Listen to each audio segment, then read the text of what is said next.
माता रानी, आपका बहुत बहुत स्वागत है। और आपने हमारी विनती को, हमारी प्रार्थना को ध्यान में रखते हुए एक संवाद करने के लिए हमें अनुमति दी, उसके लिए मैं आपका बहुत आभार व्यक्त कर रहा हूँ। और मैं चाहता हूँ कि अगर आपकी अनुमति हो तो पहले देवी स्तुति के साथ हम इस संवाद की शुरुआत करें। स्तुति करते हैं। ओम गुरुर्ब्रह्मा गुरुर्विष्णु गुरुर्देवो महेश्वरः गुरुः साक्षात् परब्रह्म तस्मै श्री गुरवे नमः। श्रीविद्यां शिववामभागनिलयां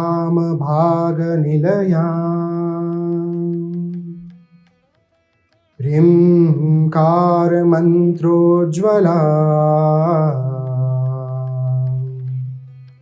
श्रीचक्राङ्कितबिन्दुमध्यवसतिं श्रीमत्सभानायिका श्रीमत्षण्मुखविघ्नराजजननीं श्रीमज्जगन्मोहिनीं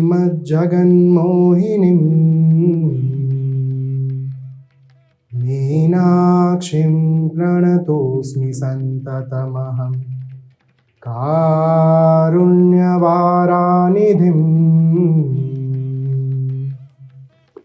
सिन्दूरारुणविग्रहां त्रिनयनां माणिक्यमौलिस्फुरत्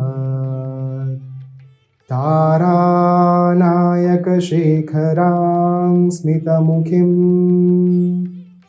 मापीनवक्षोरुहां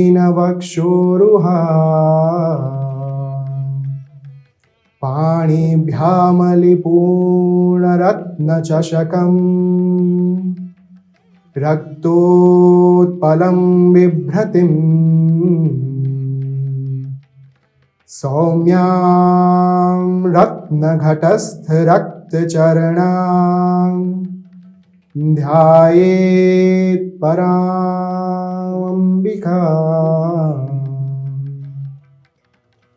अपने गुरु श्री ओम स्वामी तथा आप सभी के अंदर विराजमान माँ आदि पराशक्ति को साष्टांग दंडवत प्रणाम करता हूँ, जिनकी दिव्य प्रेरणा से आज हम सब यहाँ पे एकत्रित हुए हैं। नारायण नमोस्तुते। तो आज हमारे साथ पूज्य श्री ओम स्वामी जी के माता रानी संवाद के लिए जुड़े हुए हैं। और माता रानी के बारे में जितना कहा जाए कम है, क्योंकि उनका प्यार, उनका दुलार अनन्य है, अतुलनीय है और अद्भुत है। आप स्वयं एक माँ की निष्ठा में हैं, ये आपको अनुभूति होगी अगर आप उनके सानिध्य में आ रहे हैं। ओम स्वामी के बारे में हमने आज तक बहुत सारी बातें करी हैं, उनकी कथाओं के बारे में हमने बहुत कुछ कहा है, लेकिन उनका जो मूल है, उनका जन्म जिस परिवार में हुआ था, वो परिवार पटियाला का एक परिवार है। और उनके पूर्वाश्रम का जो नाम था वो अमित शर्मा जी था। और इतना ही नहीं, एक बात मुझे इस वक्त पर याद आ रहे हैं। उनके जो संस्मरण है, इफ़ ट्रूथ बी टोल्ड, सत्य कहूँ तो, वो जो इंग्लिश एंड हिंदी में अवेलेबल है, उसमें एक बात कही गई है कि जब स्वामी जी का जन्म होने वाला था, उस वक्त पे माता रानी जो थे मौनी बाबा के पास आते रहे थे। और बाबा जी ने उनसे कहा था कि हम में से कोई एक महान आत्मा आपके घर पे जन्म लेने वाले हैं। और उस वक्त पे माता रानी ने उनसे कहा था कि हमारे यहाँ पे तो एक पुत्र और पुत्री है। उनके उस वक्त पे एक बड़े बेटे थे और एक बेटी थी, जो उनके परिवार में आ चुके थे, उनका जन्म हो चुका था। और माता रानी ने कहा कि तीसरे संतान की हमने कोई योजना नहीं बनाई। तब बाबा जी ने कहा था कि योजना तो नियति ने बना कर रखी है। और उसके बाद उन्होंने कहा था कि एक तुलसी का पान दिया था, एक पत्ता दिया था कि आप जब उनका जन्म हो तब उन्हें उनका स्पर्श कराएगा। और ये बहुत ही सुंदर ये जो कथा है वो स्वामी जी के संस्मरण में दी गई है। इस कथा को सुनाने का उद्देश्य मेरा ये है कि आज मैं आपको जिस यात्रा पे लेकर जाने वाला हूँ वो यात्रा स्वामी जी के जन्म से जुड़ी हुई है, क्योंकि उनको जो सबसे ज़्यादा पहचानते हैं, उनकी प्रकृति को, उनके स्वभाव को, उनकी आत्मा को, वो स्वयं उनकी माँ है। और 9 महीने स्वामी जी को जिन्होंने अपने गर्भ में धारण किया, इतने महान आत्मा को, तो एक माँ से ज़्यादा बेहतर एक संत को, एक महात्मा को, जिन्होंने स्वयं माँ आदि पराशक्ति का साक्षात्कार किया हो, उनके बारे में अगर हम उनके बचपन के बारे में, उनकी दीक्षा की प्रक्रिया के बारे में, उस वक्त के बारे में आज कुछ हम बात करना चाहते हैं। तो माता रानी, आपका बहुत बहुत स्वागत है। और पहले तो मैं आपको साष्टांग दंडवत प्रणाम करता हूँ यहाँ पे हमारे साथ संवाद करने के लिए। माता रानी, मेरा सबसे पहला प्रश्न ये है कि संस्मरण में स्वामी जी ने अपने स्कूल के दिनों के बारे में बहुत कुछ लिखा हुआ है, लेकिन मुझे आपसे जानना है कि उनके जो स्कूल के दिन थे, उन दिनों के दौरान उनका नित्य क्रम क्या होता था, और उस वक्त पे भी उनकी बहुत सारी साधना जो है वो चलती रहती थी, तो कैसा उनका एक नित्य क्रम रहता था साधना का, सोने का, सुबह से लेकर रात तक का? आपके घर में माहौल कैसा था? सबसे पहले तो ये थे हमारे घर में कि मैं सुबह उठकर 4 बजे उठती थी और नहाकर अपना पूजन करके किचन में आती, फिर मैं रामायण लगा देती थी, तो बच्चे रामायण सुनते थे। स्वामी जी मेरे से पहले उठते थे, कब पता नहीं कितने बजे उठे हैं। उसके बाद अपना वो पाठ करते, किसको घर में पता नहीं होता था क्या कर रहे हैं। उसके बाद वो तैयार होकर स्कूल जाते, मंदिर जाते शंकर भगवान के, फिर आकर स्कूल जाते। स्कूल से आकर स्वामी जी आते वक्त एक हमारे पार्क था, वहाँ से वो आक के पत्ते लाते, तो सूर्य भगवान को वो मतलब पाठ करके सुबह शंकर का चढ़ा के आते हर रोज। तो रात से देर से सोते, सुबह जल्दी जागते, किसको कुछ पता नहीं था वो क्या साधना कर रहे हैं, कुछ नहीं पता। पूछा कभी नहीं था, क्योंकि वो मंदिर में नहीं बैठते थे, अपने रूम में बैठते थे और चुप रहना उनकी स्वभाव था, इससे ज़्यादा बात नहीं करते थे। इसलिए बस मेरे को ये था कि मेरे को तो पता है बच्चा बहुत महान है, इसलिए मैं कोई क्वेश्चन पूछती नहीं थी। आपने एक बार कहा था कि स्वामी जी ने बचपन में आपसे कई बार ये कहा था कि माँ मुझे कुछ आवाज़ दो। स्वामी जब उठते थे कई बार रात को सोते वक्त, कहते थे मम्मी को बाहर आवाज़ आ रही है। मैंने कहा नो नहीं बेटा, कोई टीवी नहीं लगा है, कुछ नहीं। तो बोलते थे मेरे को आवाज़ आ रही है, तो मेरे को पता नहीं चला। इनको ऐसे शुरू से अनहद इनके अंदर चल रहा था। एक जन्म से ऐसे संत नहीं बन सकते, ये बहुत जन्म से संत होंगे, जरूर होंगे। एक घटना आती है संस्मरण में जहाँ पे उन्होंने ये कहा है कि जब उन्होंने संन्यास धारण किया, जब उन्होंने संसार का त्याग किया, उस समय पर अपने जो स्वजन थे, अपनी जो सारी कंपनी के एम्प्लॉयज़ थे और लोग थे, उनको एक मेल लिखकर उन्हें जानकारी दी थी कि मैं संसार का जो है वो त्याग करने जा रहा हूँ। तो अलग अलग लोगों की प्रतिक्रिया जो है वो अलग अलग रही होगी। मुझे ये जानना है कि आपको सबसे पहले कब पता चला और कैसे पता चला कि स्वामी जी ने जो है वो संसार का अचानक त्याग कर दिया है और सब कुछ छोड़ के अब वो इतने दूर जा चुके हैं कि जहाँ तक पहुँच पाना किसी के लिए संभव नहीं हो पाएगा। 10 मार्च को स्वामी जी घर से चले गए, ड्राइवर साथ में था गाड़ी लेकर। मैं कनाडा में थी, तो ड्राइवर को उन्होंने दिल्ली में छोड़ दिया। गाड़ी में उनका बैग था, लैपटॉप था, घर में वापस ले आया। तो वहाँ मेरे को रात को मेल पहुँची कि बेटे ने बताया, बड़े बेटे ने, कि ऐसे स्वामी चले गए। तो मैंने मन में सोचा कि मेरे से पूछे थे मैं साधना करने जाऊँ, तो मैंने कहा आप तो पहले संत हैं, आपको क्या ज़रूरत है। मगर वो चले गए, मेरी मेल में लिख गए थे, अगर माँ आप रोई तो मैं ज़्यादा परेशान होऊंगा। मैं आपसे प्रॉमिस करता हूँ, जब मेरे को माँ की प्राप्ति होगी मैं वापस आपके पास आऊँगा। तो इसी आशा से मैं रहेगी। मैं 5 महीने सोकर नहीं देखा कनाडा में, दिन रात। ना मेरी आँखें दर्द की, ना मेरे सिर दर्द किया। मैं यही प्रार्थना करती थी माँ से, आप उनको मिल जाओ तो जल्दी वापस आए। एक जो पिताजी थे, उनकी प्रतिक्रिया थी। हाँ, उनको थोड़ा सा ज़्यादा परेशानी हुई क्योंकि बहुत एजुकेटेड थे। तो कहते थे कि बचपन में संत बन जाते तो दुख ना होता। अब गए हैं तो फिर वो कनाडा आए, मेरे पास 2 महीने रहे। महीने कहते मैं वापस जा रहा हूँ, मैं स्टेबल नहीं हो रहा। कि ऐसा इतना कुछ छोड़ दिया 1 मिनट में, ऐसे छोड़ना बहुत आसान बात नहीं। तो उनको था कि मैं काशी जाके पता करता हूँ, वहाँ संत लोग जाते हैं। तो फिर मैंने कहा नहीं, ढूंढना नहीं, बिल्कुल नहीं ढूंढना, बिल्कुल पीछा नहीं करना, उनको जहाँ गए जाने दो। क्योंकि वो बहुत रेस्टलेस थे इस साधना के लिए। एक बार वो फैक्ट्री से आए, मैंने पूछा बेटा आप थोड़े सैड लग रहे हैं, क्या बात, काम नहीं चल रहा है? बोलते मम्मी आज तो पूछ लिया, आगे से मत पूछना, मेरे को कोई इंटरेस्ट नहीं इस काम में। मैं तो ऐसे ही खोल लिया इंडिया आके काम। मैं जिस काम के लिए इंडिया आया हूँ वो मेरी देर हो रही है, मेरे को वो रेस्टलेस है। तो फिर वो मैं उसके बाद कभी नहीं पूछा। माता रानी जो बात कर रहे हैं वो बात है कनाडा से ऑस्ट्रेलिया से वापस आने के बाद, ऑस्ट्रेलिया से वापस आने के बाद जहाँ पे उन्होंने वहाँ का जो पूरा बिजनेस था, अपने यहाँ एक करोड़ों का एम्पायर जो था वो धीरे धीरे धीरे वो समेटना चाहते थे ताकि संन्यास की दिशा में वे आगे बढ़ पाएँ। और उस वक्त पे उन्होंने भारत आके एक जूस सेंटर की एक चेन ब्लूम कंपनी खोली चंडीगढ़ में और फैक्ट्री लगाई थी पटियाला में। उनको ये था एम्प्लॉयमेंट दूँ लोगों को तो लोग काम करते रहेंगे। परंतु उनका जो पार्टनर था वो बाद में बंद कर दिया उसे। तो उद्देश्य यही था कि जो 2 साल थे संन्यास धारण करने से पहले, उन 2 सालों के अंदर वे अपने घर के परिवार के सभ्यों के साथ, माता रानी के साथ एक समय जो थे वो गुजारना चाहते थे। और उनके साथ वक्त गुजारने के बाद वे चाहते थे कि मैं संन्यास धारण करूं।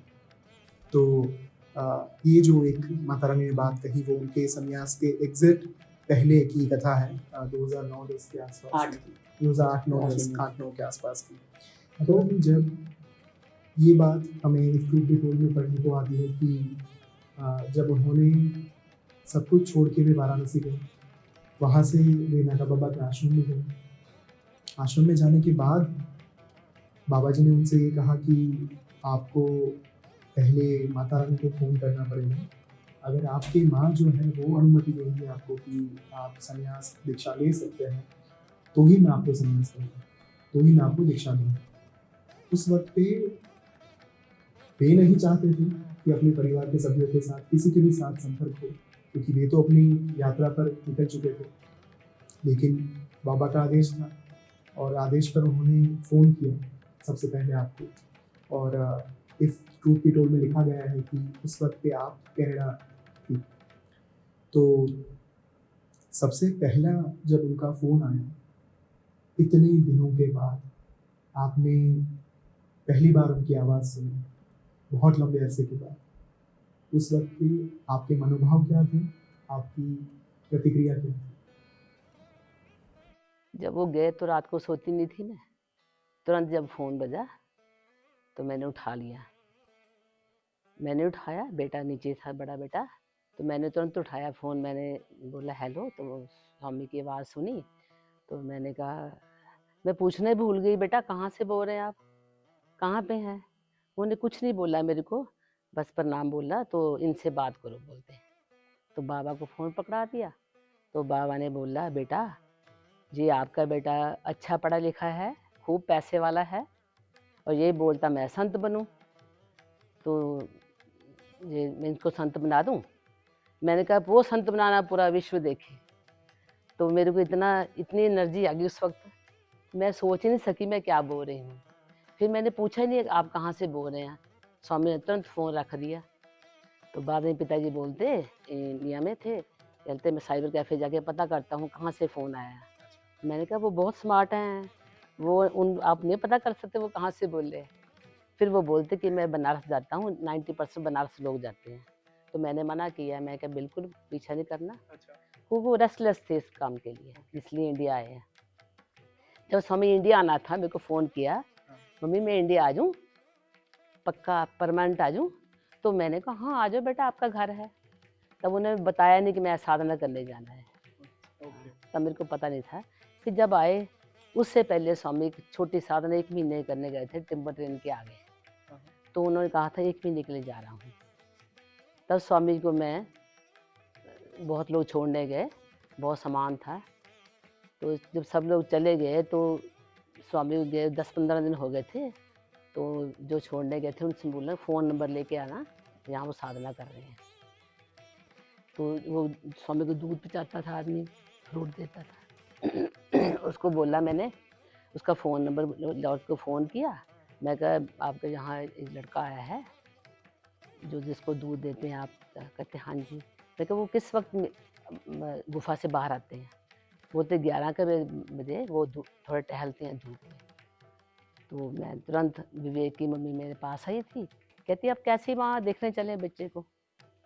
तो मेरा मन तो नहीं था जाने को, क्योंकि मैं कहा वो डिस्टर्ब होंगे। तो फिर मैं चली गई उनके साथ। तो दूर से स्वामी ने हमारी गाड़ी देख ली, ड्राइवर पहचान लिया। तो स्वामी जी तुरंत वहाँ एक ऐसे माँ का छोटा सा मंदिर था, वहाँ हम स्वामी करते थे। तो फिर स्वामी ने हमको देखा, प्रणाम किया। तो स्वामी ने मुँह रखा था। तो मैंने भी सोचा कि क्यों पूछूं। तो स्वामी ने पास चुप्पी थी वो, ब्लैक कलर की, हमको चनामा दिया, हमने पिया, प्रसाद लिया, बस इतनी सी बात की। मैंने कहा स्वामी जी, कपिल देव भगवान ने अपनी माँ उद्धार किया था, अपनी माँ का आपने मेरा जो उद्धार कर, कह के मैं बस नीचे आ गई। ज़्यादा ज़्यादा हम 5 मिनट वहाँ खड़े होंगे, इतनी दूर गए थे। मैं आ गई वापस। जब स्वामी महीने के बाद वापस आए, स्वामी को लेकर घर में आए, तो स्वामी ने ऐसे वस्त्र पहन रखे थे, पीले वस्त्र। तो सब लोग बातें करते थे। मैं कहा मत पूछो भी, 1 महीने से मौन है। तो मैंने कहा बेटा ये कपड़े चेंज कर लो, अपनी पैंट जीन पहनो ऊपर जाके। बोलते ये वस्त्र मेरे को अच्छे लग रहे माँ। तब मैं समझ ना पाई कि पक्का संत बनेंगे। फिर उसके बाद मैंने कभी पीछा नहीं करा। तो स्वामी ने बोला माँ आप वहाँ गई थी, थोड़ा मैं डिस्टर्ब हुआ। फिर मैंने सोचा मैं ऐसे क्यों मोह में पैदा करूँ बच्चे को अपने स्वार्थ के लिए। फिर जब गए साधना के लिए तो हमने ढूंढा नहीं। 2010 में स्वामी जी ने संसार का त्याग किया और 2011 में 13 फरवरी को उन्हें माँ के दर्शन हुए, माँ का साक्षात्कार हुआ। लेकिन उससे पहले की एक घटना जो कि वो आप मुझे बता रहे थे डाइनिंग हॉल में कि आप एक बार बद्रीनाथ शायद गए थे। हाँ, और उस वक्त एक महाराज से आपने विनती की, आपने सूर्य जी को भेजा था उनके पास की खोज कर आइए, ज़रा पता करके आइए कि स्वामी जो है वो कहाँ पे है। तो उस घटना के बारे में कुछ बता पाए? तो ऐसे था, वो स्वामी जी ने मेल की कि मेरे को माँ की प्राप्ति होगी, मतलब आऊँगा नहीं मैं, तो मेरे को टाइम लगेगा। तो फिर मेरे पिताजी मेरे को बोलते कि आप उनकी फ़ोटो ले जाओ वहाँ पे बद्रीनाथ में। तो मैंने कहा कौन जानता है? कहते छोटा सा एरिया, आप ले जाओ। तो जहाँ हमने पाठ करवाना था भागवत का, तो उसमें वहाँ गए हम धर्मशाला में। तो मैंने कहा आप इस लड़के को जानते हैं? बोलते हाँ हाँ, इंग्लिश बोलता है, ऐसे बोलते। तो मैंने कहा आप जानते हैं वहाँ कहाँ है? कहते ऊपर थे, एक गोपाल गिरी संत हैं, यहाँ नीचे नहीं, ऊपर ग्लेशियर के पास हैं, तो वो बता देंगे आपको। तो मैंने सुबह, दूसरे दिन सुबह को भेजा। तो सुबह बोलते कि हमें कि आप जाके देख के आओ। तो सुबह गए वहाँ पे। तो वो संत बोलते गोपाल गिरी जी, पहले तो उन्होंने सुबह से बात नहीं की। फिर एक काला गेट लगा था वहाँ पे, बोलते ये बाद में बताया जी उन्होंने लगवाया, जहाँ भालू आते थे बहुत, हमारा सामान खराब करते थे और आते थे। तो पहले तो उन्होंने कुछ बताया नहीं। जब सुबह ने बोला ऐसे ऐसे मैं वहाँ से आया, उनकी माता भागवत कराने आई है। तो फिर वो थोड़ा ऐसे बिलोम था उनका, ऐसी फैक्ट्री थी, फिर तब मान गए। फिर उन्होंने सुबह को बिठाया, बोलते मेरे पैर में चोट आई थी, तो बोलते माता जी ऊपर नहीं आ सकते। फिर वो नीचे मेरे को सुबह 6 बजे मिलने आ गए, जब हम कथा करवाए थे उस आश्रम में। मिलने आए, मैं उनसे एक बात ही पूछी कि आप, कहते आप, मैं पहचान गया स्वामी की माता है। मैं क्या वो समाधि लगाते हैं आपके सामने? बोलते बिल्कुल। तो मैं क्या ठीक से समाधि सांस उतार लेते हैं? एक ही प्रश्न था मेरा। बोलते ना बेटा, हम तो ऐसे झोला लिए संत बने हैं, वो तो 18-18 घंटे समाधि में तुम्हारा बेटा लगाता है, तो चिंता की बात नहीं। फिर मैंने जो बन पाया मैं उनको दिया, तो बहुत खुश हुए। तो फिर गोपाल गिरी ने बोला कि वो तो हमसे बहुत आगे हैं, हम तो कुछ भी नहीं उनके आगे। तो मैंने कहा शुरू से ऐसे हैं वो, चलो अब उनको ऐसे। फिर मैंने वो बोले हमको बोला कि उन्होंने कि मेरी माँ भागवत कराने आएगी। स्वामी ने जाने से पहले मेरे अकाउंट में वो पैसा जमा करवा लिया था कि मम्मी भागवत आपने बराबर करवाने हैं। भागवत ये स्टोरी थी कि स्वामी 10th क्लास में थे, हमारे पटियाला में भागवत हुई थी, तो मेरे को वहाँ लेने आए। तो मैंने रास्ते में बोला बेटा कभी मैं भागवत कराऊंगी, कभी मैन पावर बहुत चाहिए, पैसे भी चाहिए। चलो पैसे भी हो जाएगा, मैन पावर बहुत चाहिए। 10th में। तो उन्होंने वो बात दिमाग में रखी। जब वो संत जब आए ऑस्ट्रेलिया से, तो उन्होंने कहा कि माँ आप भागवत शुरू करा दो। तो मैंने कहा पहला भागवत कहते, मैं कहा हरिद्वार में कराते हैं, वहाँ मेरे भाई के गुरु थे, तो वहाँ मैं इंतज़ाम किया। तो स्वामी ने वहाँ डिक्लेयर किया कि मैं 11 भागवत कराऊंगा अपनी माँ के। मैं कहा 11 एक ही बहुत है, 11 बहुत, कहते नहीं माँ के 11 कराऊंगा। तो जब संत लोग वहाँ पे होते थे, उनको दक्षिणा देते थे भोजन के बाद, तो मेरे को 2-3 संत ने बोला कि आपका बेटा संत लग रहा है। एक संत ने मेरे को पूछा कि तो अपने बेटे को पहचानती हो? मैंने कहा बहुत पहचानती हूँ। कहते क्या पहचानती है? मैं कहा बहुत सुप्रीम आत्मा मेरे घर में है। कहते इसको पहचानो, हम तो ऐसे घूम रहे हैं। उसने बोला इसको शादी को कम पहले मत करना अपने बेटे को। तो नहीं मानते थे। मैं कहा नहीं मैं नहीं करूँगी। फिर मैं भगवान से प्रार्थना करती थी मैं कभी अपने स्वार्थ के लिए बच्चे को परेशान ना करूँ। हम सब स्वार्थी हैं ना, बच्चा शादी करे, बड़ा हो, हम बूढ़े होंगे, हमारी सेवा करे, बहू बच्चियाँ हैं। तो मेरे को था कि मैं इस बच्चे को परेशान कर। इससे पहले कि स्वामी जब ऑस्ट्रेलिया से आए, तो रिश्तों की बात हो रही थी, शादी वगैरह की बात हो रही थी, तो सब लोग कह रहे थे शादी करो शादी करो। तो स्वामी को एक बार पूछा मैंने, बेटा पिताजी बोलते कि ऐसे तो गृहस्थ आश्रम में सब लोग आते हैं, संत लोग, माइंड को बहुत कंट्रोल करना मुश्किल होता है। स्वामी बोलते मम्मी मेरी इच्छा ही नहीं, मैं कंट्रोल नहीं करता, मेरे अंदर से मन नहीं इस तरफ। तो बहुत जन से पहले संत होंगे वो, तभी ऐसा उनका कंट्रोलिंग पावर है। मैं बोलती थी यंग एज में इतना कंट्रोलिंग पावर, आप इतनी कंट्रोलिंग पावर। बोलते थे मम्मी कोई ऑस्ट्रेलिया मेरे पास लड़की आती थी, मैं सोचता दीदी आती तो क्या करता, अगर कोई औरत आती मैं बोलती मम्मी आती तो क्या करता। बस 2 ही मेरे मोटो थे। कभी अपने स्वार्थ के लिए उन्होंने किसी से उन्होंने काम नहीं किया कभी भी। स्वामी जी ने सबसे पहले श्री विद्या साधना की और बहुत सुदीर्घ साधना थी उनकी हिमालय में, और उसी साधना में उनको माँ ललिता महात्रिपुर सुंदरी के दर्शन हुए। श्री विद्या सर्वोच्च तंत्र विद्या है, और इतना ही नहीं, साध्वी विद्या जी की किताब में मैंने पढ़ा था कि स्वामी जी ने 10 महाविद्याओं को भी जागृत किया है। मैं आपको यहाँ पे एक चीज़ बताना चाहता हूँ कि एक साधक के लिए, एक संत के लिए, एक साधु के लिए सिर्फ एक जन्म में एक महाविद्या को भी जागृत करना बहुत कठिन कार्य होता है, और उन्होंने 10 की 10 महाविद्याओं को जागृत किया हुआ है। तो इस एक बात से ही अंदाजा लगाया जा सकता है, अनुमान लगाया जा सकता है कि वो कितने उच्च कोटि के आत्मा रहे होंगे। माता रानी, आपने इस संवाद के दौरान आपके भाई का उल्लेख किया, स्वामी जी के मामा जी का उल्लेख किया, जिनके बारे में इस टूटी में एक बात कही गई है कि वे हर रोज शमशान जाते थे, सालों तक उनका एक रिचुअल रहता था, और उन्होंने सिर्फ स्वामी जी को अपने शमशान की जो एक बहू थी, जो वहाँ पे थी चीज़, उनकी एक प्रसाद के तौर पर उन्होंने दिया था, और एकमात्र स्वामी जी ही थे जिनको अपने मामा जी की ओर से जो उनके सारे इतने सालों की तपस्या थी, जो साधना थी, उनका फल प्राप्त हुआ था, और ये कह सकते हैं कि दीक्षा प्राप्त हुई थी। तो वहाँ पे मुझे ये एक प्रश्न भी आया था कि आपके भाई के बारे में आप थोड़ा बता पाएं। तो जस्ट मुझे अभी आपने जब उल्लेख किया था मुझे सवाल हुआ कि मुझे आपसे पूछना चाहिए ये प्रश्न। तो आप अपने भाई के बारे में, उनकी साधना के बारे में, और उनके स्वामी जी के साथ जो रिलेशन थे उसके बारे में कुछ आप अगर बताते हैं। मेरा भाई बहुत स्पिरिचुअल था बचपन से। मैं बहुत छोटी थी, मगर शुरू से शमशान जाते थे।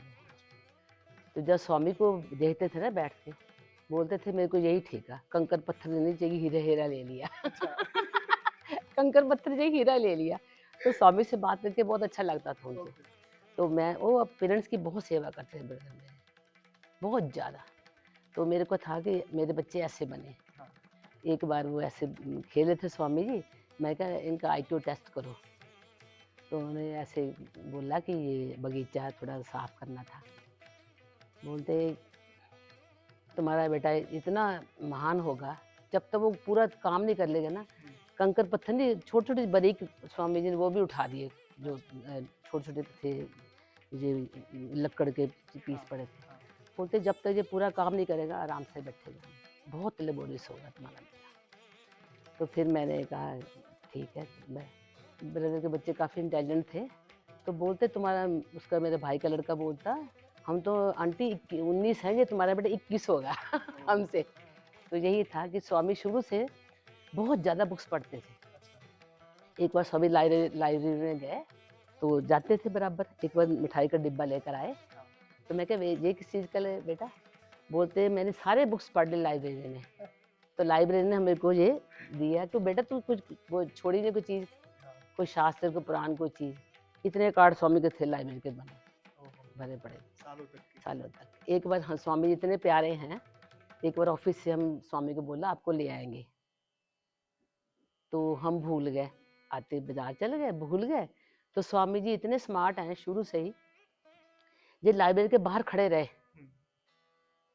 एक हमारे मोहल्ले का ड्राइवर था, वो मिल गया, बेटा चलो घर में। इन्होंने बोला नहीं, इन्होंने सोचा मेरे मम्मी पापा मेरे को यहाँ ढूंढने आएंगे, इनको क्या पता वो मेरे को ले गए। तो वहाँ खड़े रहे। तो हमने कहा सॉरी बेटा, पिता ने बोलना, कहते सॉरी किस लिए, आप मेरे डैडी हैं, सॉरी किस लिए। बिल्कुल परेशान नहीं किया, बिल्कुल गुस्सा नहीं किया। और स्वामी जी कभी भी हमारे आगे, स्वामी कभी बोले नहीं थे पिताजी मेरे, कभी स्वामी ने झगड़ा नहीं किया, कभी भी जिंदगी में। और कभी स्वामी किसी ने बात नहीं किसी की, अच्छी बुरी घर में कुछ हो वो नहीं करते थे, अपने चुप रहते थे, अपने स्टडी में बस।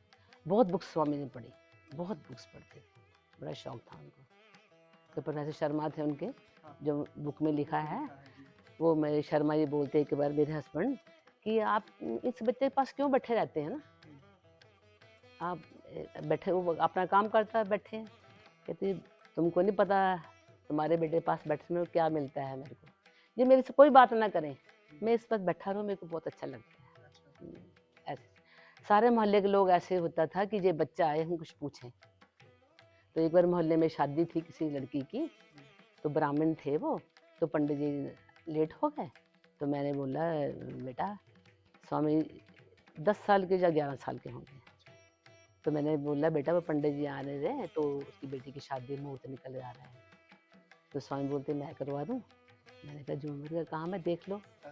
तो स्वामी ने कराया, वो पंडित जी लेट से आए, बोलते बेटा तुम्हारा बेटा तो बहुत महान है, ये खास विभूति है कोई, तो तूने जरूर भागवत पढ़ा होगा।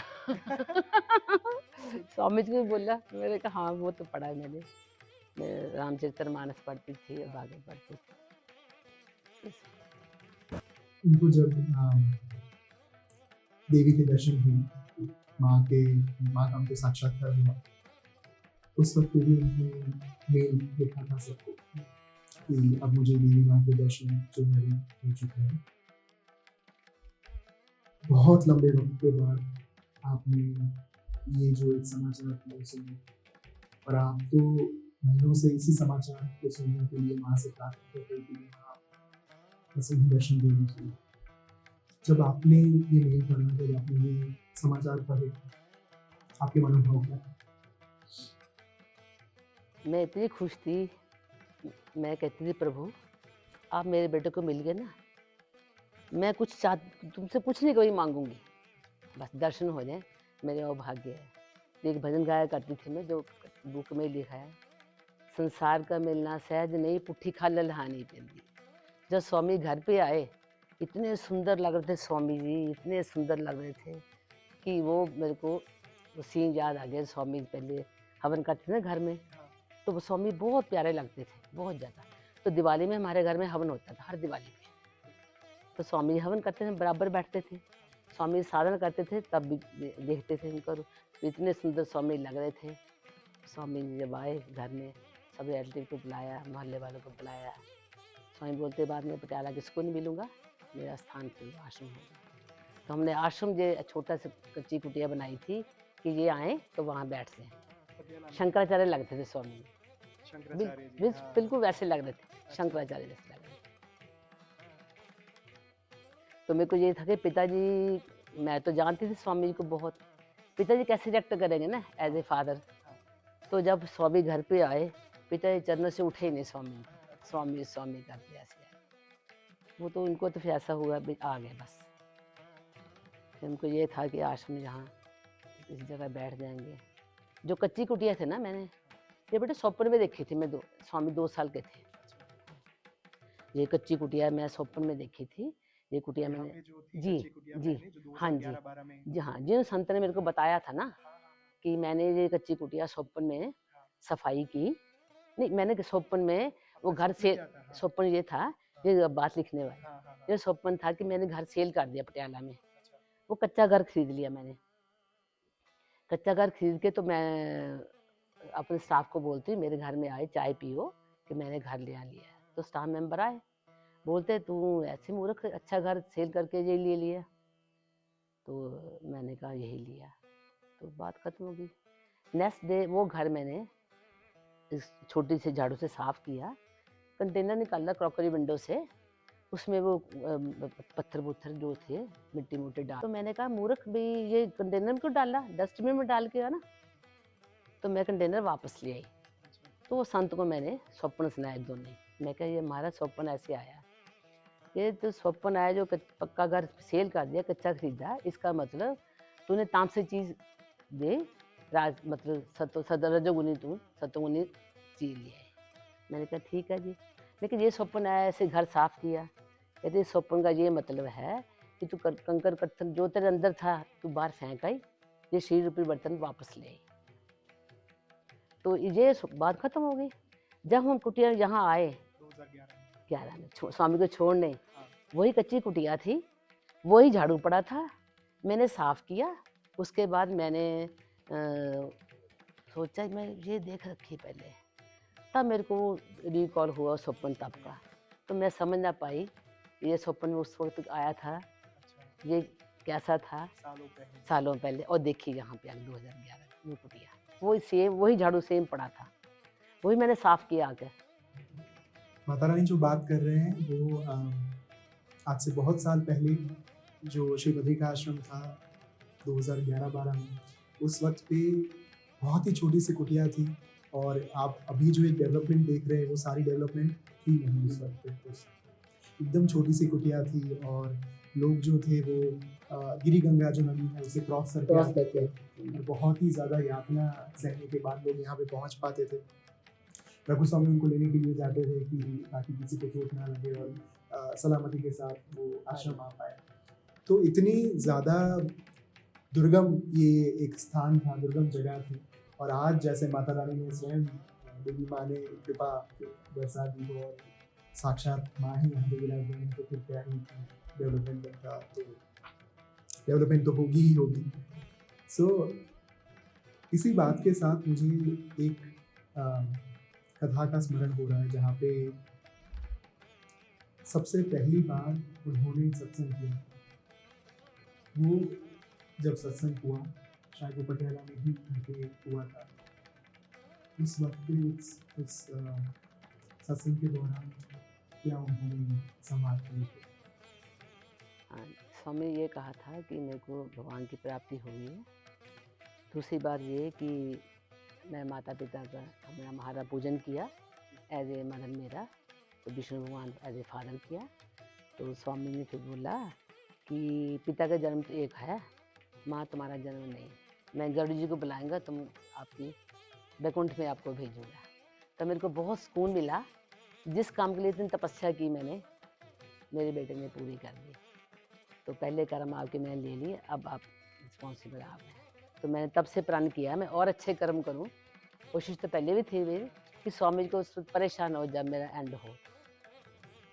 तो यही स्वामी जी ने उस वक्त पे कहा कि उनके पिताश्री को कि आपका एक और जन्म जो है वो होगा और माता रानी का ये जो है ये एक आखिरी जन्म होगा फिजिकल फॉर्म में भूलोक पर, और बाद में उनकी जो मुक्ति है जो मनुष्य वो वैकुंठ फिर उनका गमन होगा।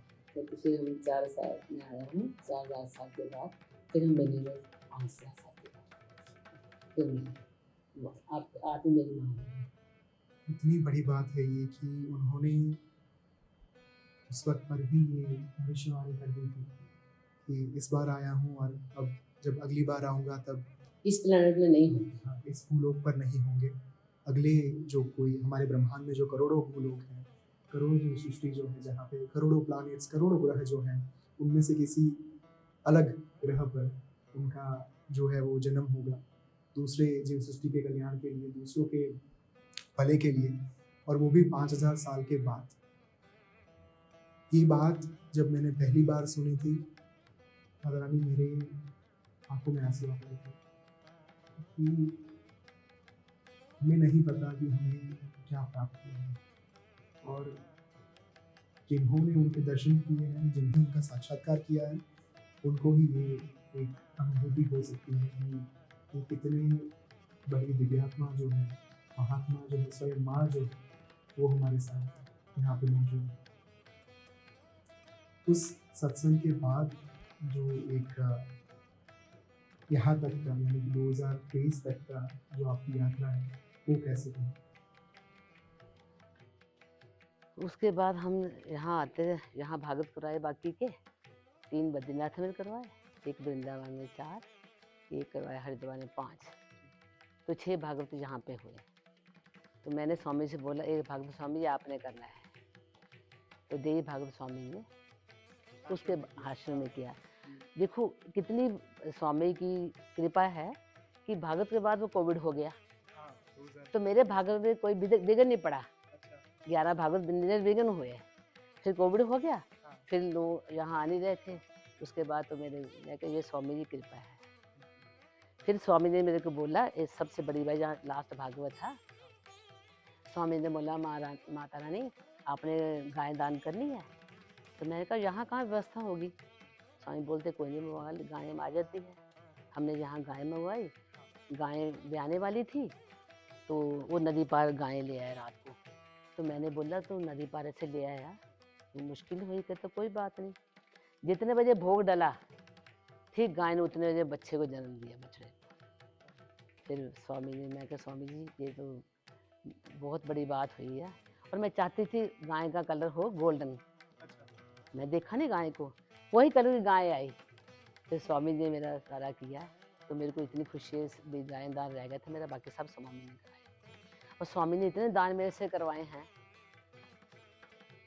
पटियाला में एक मंदिर बना था, वहाँ भगवान की विग्रह स्थापना हुई, सब लोगों ने शंकर परिवार दे दिया, राधा कृष्ण जी की मूर्ति दे दी, हनुमान जी आ गए, माँ आ गई, तो राम परिवार रह गया, तो वो सबसे महंगा था।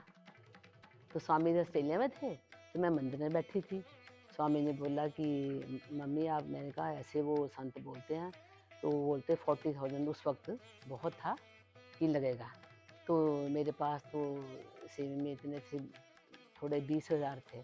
स्वामी बोलते, और मैं संत को बोला कि मेरा पार्टनर बना दो आप, मैं स्थापना करवा दूँगी बाकी राम परिवार में। बोलते नहीं नहीं पार्टनर नहीं मानता, आप मेरे को फिर दे देना। तो स्वामी बोलते माँ सारा करो आप माता रानी। तो स्वामी ने तुरंत पैसे मेरे को भेज दिए, और राम दरबार सबसे बड़ा था, वो स्वामी ने दिया। उससे पहले स्वामी ने, एक पंडित जी थे, तो उनके पास घर नहीं था, स्वामी ने मेरे को पैसा दिया कि माता मम्मी आप ज़मीन वहाँ खरीद के उनको घर बना। फिर ज़मीन ली, फिर एक रूम बनाने को बोला, फिर पंडित का पूरा घर बन गया।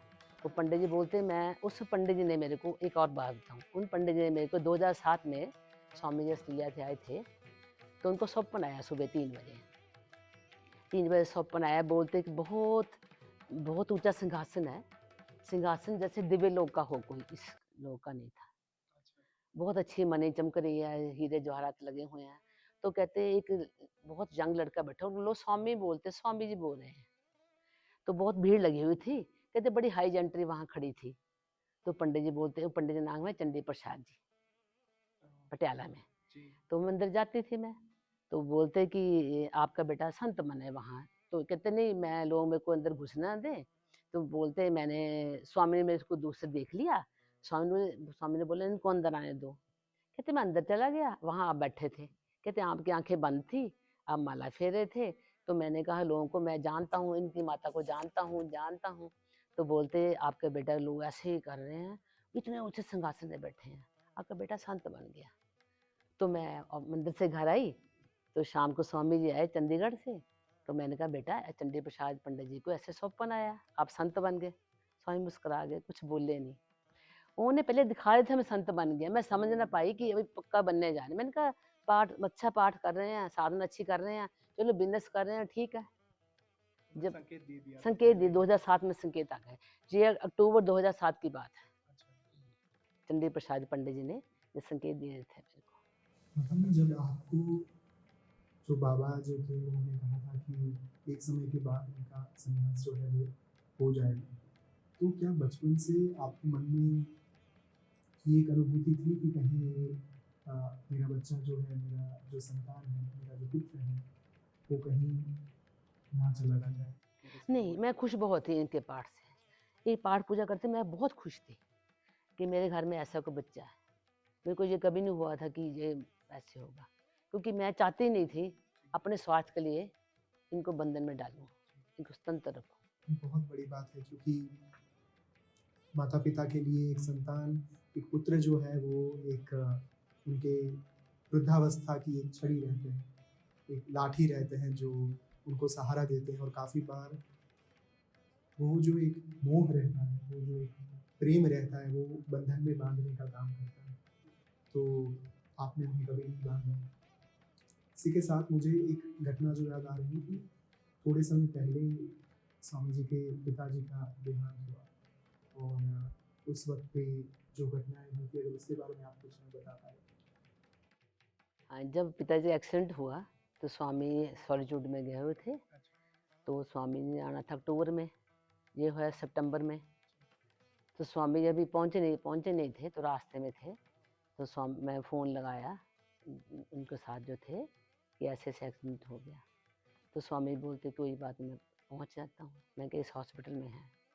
तो जिस बच्चे ने एक्सीडेंट किया था उसके पेरेंट्स बहुत डरे हुए थे कि हमने ऐसा कर दिया बच्चे ने। तो स्वामी जी पहुँचे हॉस्पिटल में, तो बहुत डरे हुए थे, बोलते हम पैसा लगाएंगे, ऐसे सब कुछ करेंगे। तो स्वामी जी बोलते आपसे कोई पैसा नहीं लिया लेंगे तो आप पर केस नहीं करेंगे। वो सरदार जी चरणों में पड़ गए, बोलते हमारे गुरु नानक देव जी यहीं हैं। तो कहते आप जाओ, फ्री हैं, अब तो कुछ नहीं लेना। तो फिर स्वामी जी संत होते हुए या इवेंट होते थे, स्वामी पटियाला आते थे, फिर वापस आते थे। उन्होंने पुत्र धर्म पूरा बनवाया संत होने के बावजूद भी। ये नहीं कि मैं संत बन गया, मामा को नहीं पूछूं, आते रहे। फिर जब पिता की डेथ होनी थी तो उनको तो पता था, उनको तो तब वहाँ ही थे। तो हम हॉस्पिटल पहले वो जाए थे हॉस्पिटल सुबह, तो शाम को बोलते मम्मी चलें, माता रानी चलें। मैं कहा चलें। तो पिताजी मेरे को पूछते, मैं सुबह गई नहीं थी, मेरी तबीयत ठीक नहीं थी। तो पिताजी बोलते अब ठीक है। मैंने कहा ठीक है। तो स्वामी ने उनका हाथ पकड़ा, एक हाथ मैंने पकड़ा था। स्वामी बोलते और नमः शिवाय बोलो। वो बोल ना पाए, तो स्वामी ने उनके जहाँ हाथ लगाया, कोई मंत्र लगाया, तब उनकी फेस स्माइलिंग हो गई, चीक्स रेड हो गई, पिंक लिप्स हो गए, आंखें बच्चे की तरह ऐसे स्माइलिंग फेस हो गया। तब उन्हें आंखें बंद करी, स्वामी ने ऐसा उनका कल्याण किया। मैं बुक्स में पढ़ती थी, कभी देखा नहीं था कि ऐसे भी कर सकते हैं। तो बस फिर स्वामी बोलते माँ वो मेरे पास है, कहीं नहीं गए, अब भगवान के तिलक लगाओ श्री हरि का, कोई ज़्यादा रोना धोना कुछ नहीं। तो पहले पिताजी ने 2 साल पहले यहाँ पे स्वामी से अपने पिंड भरवा लिए थे। कहते पिताजी बोलते स्वामी मेरे पिंड भरा दो। स्वामी तो मना करते नहीं, पिताजी माता कोई चीज़ नहीं। मेरे को पिताजी बोलते कि स्वामी से बड़ा कौन हमारे घर में होगा दुनिया में कहाँ होगा। तो मैं इनके हाथ से अपने पिंड भराना चाहता हूँ एडवांस पहले। तो पिता ने यहाँ आश्रम में आके, गंगा गिरी थी तो पिता ने पिंड भरा दिया। स्वामी बोलते अब इनका बस हरिद्वार ने फूल करने हैं और कोई काम नहीं करना, क्योंकि पहले ही पिंड भरा दिए उन्होंने। और स्वामी ने बहुत दान करवाया, प्लॉट दान किए, बच्चों की फीस की, लैपटॉप दान किया उस उनके पास डेथ पे।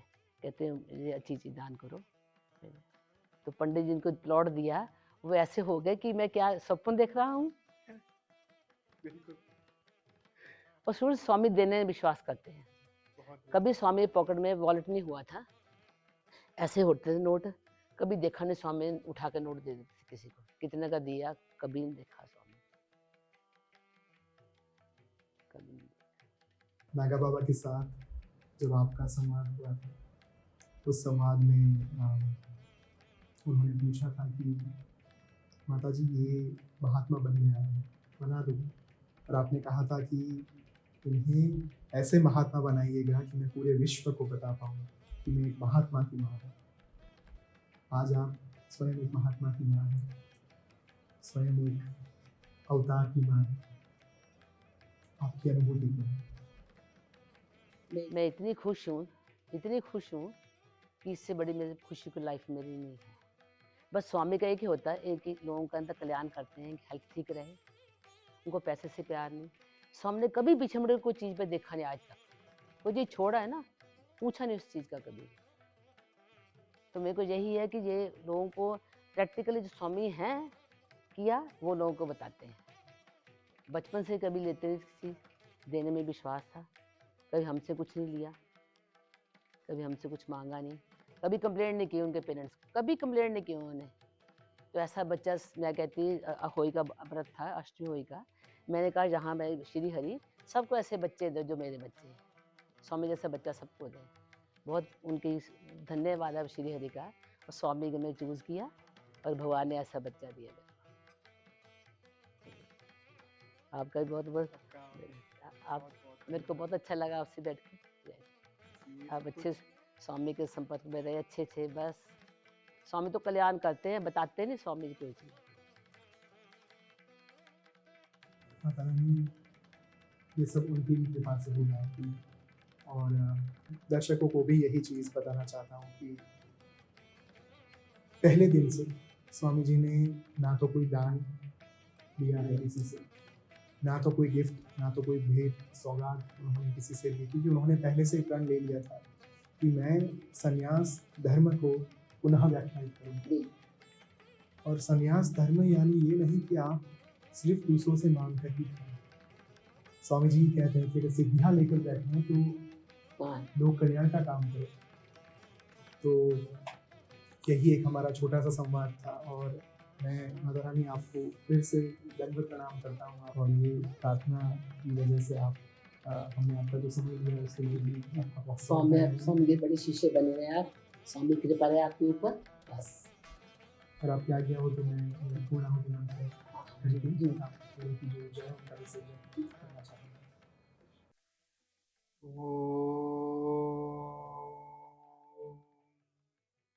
पूर्णमदः पूर्णमिदं पूर्णात् पूर्णमुदच्यते पूर्णस्य पूर्णमादाय पूर्णमेवावशिष्यते। हरि ओम तत्सत्, हरि ओम तत्सत्, हरि ओम तत्सत्।